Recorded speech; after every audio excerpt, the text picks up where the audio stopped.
Today we're going to talk about solving equations of variables on both sides.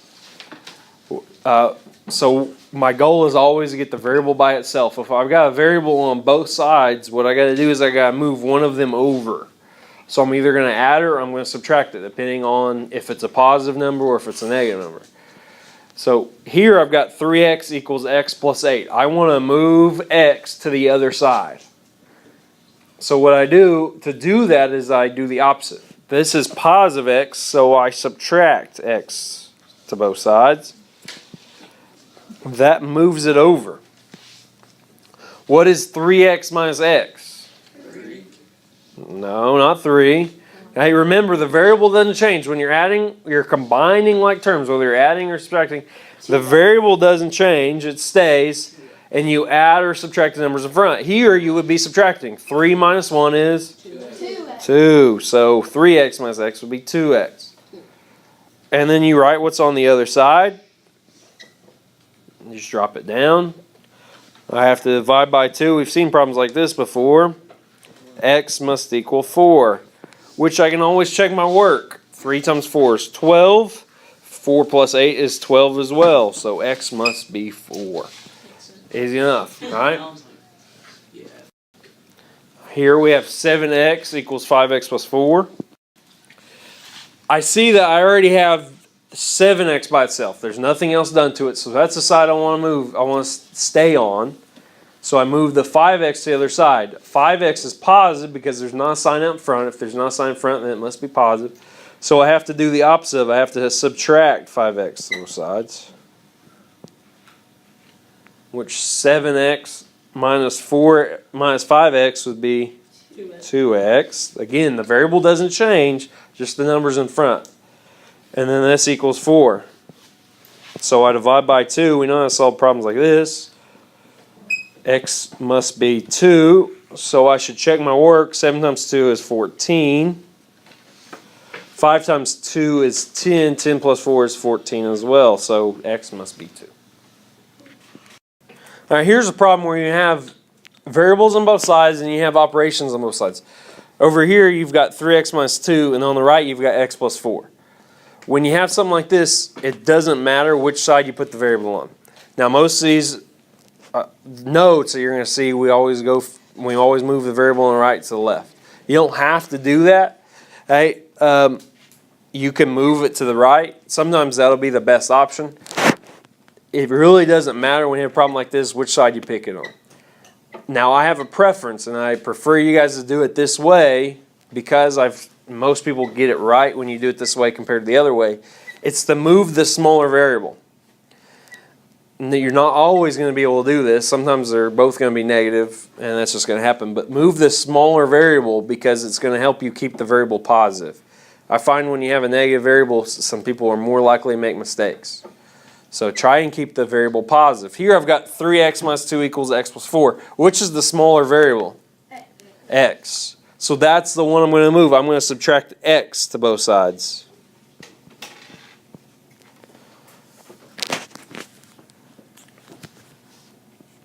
William, what's 3x minus x? 2x, good.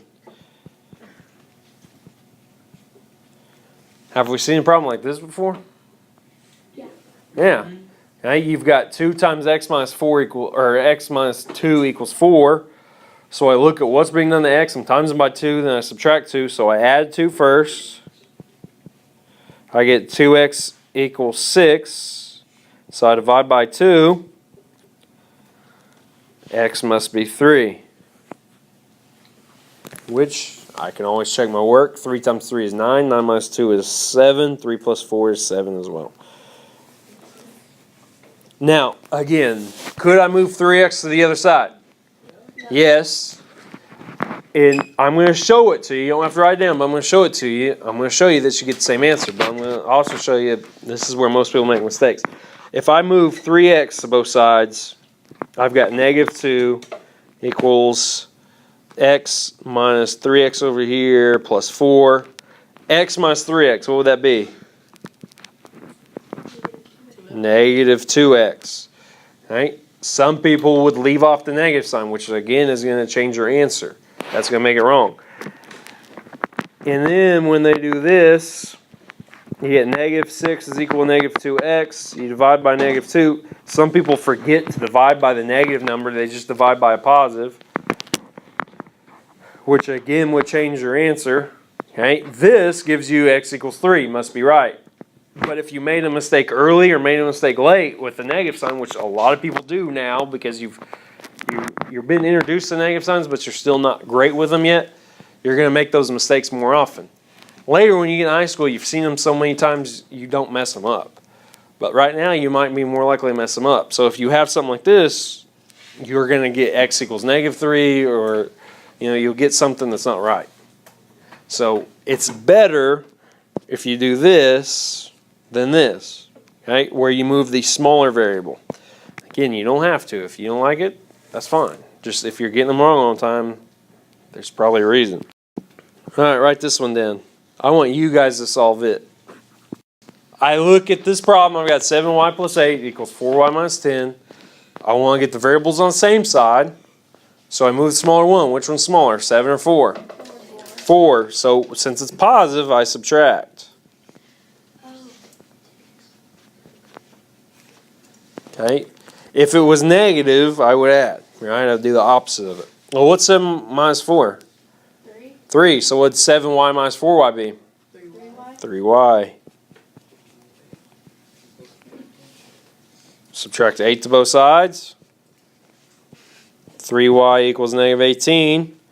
All right, is everybody at where I am at? Okay, if you got wrong, if you messed up somewhere, fix it right now. 3y equals negative 18, so I divide by 3. What's negative 18 divided by 3? Negative 6. Negative 6. 2x plus 3 equals 3x minus 2. I want to move the smaller variable, so I'm going to move 2x to both sides. Here's 3. 3 minus 2 would be x, or 1x. Okay? I've told you over and over and over, if they don't write a number there, then it's 1, right? Well, if you write the number there, do you have to? No. Okay, and I'm going to show you in a second what someone did. Now I add 2 to both sides. So 5 equals x. That's my answer. One person had 1x right there, so they divided by 1. Well, does that do anything? Dividing by 1, does it do anything? No. That's why it's unnecessary to even write that 1 there in the first place.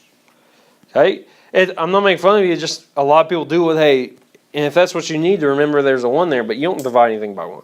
Now, if that was negative 1, which would be the case for Brittany because she did 2 minus 3, so she should have negative 1x, it's important to leave that 1 there. Because then all of a sudden you have to remember you have to change the sign on the other side. Okay? So if you do that, it's okay, but remember you don't have to divide by 1. Okay? Divide by negative 1 if you have negative 1 there. Okay? Any questions? I'll do that. Nope. Here's your assignment. Hey, you guys have almost 20 minutes to work on it.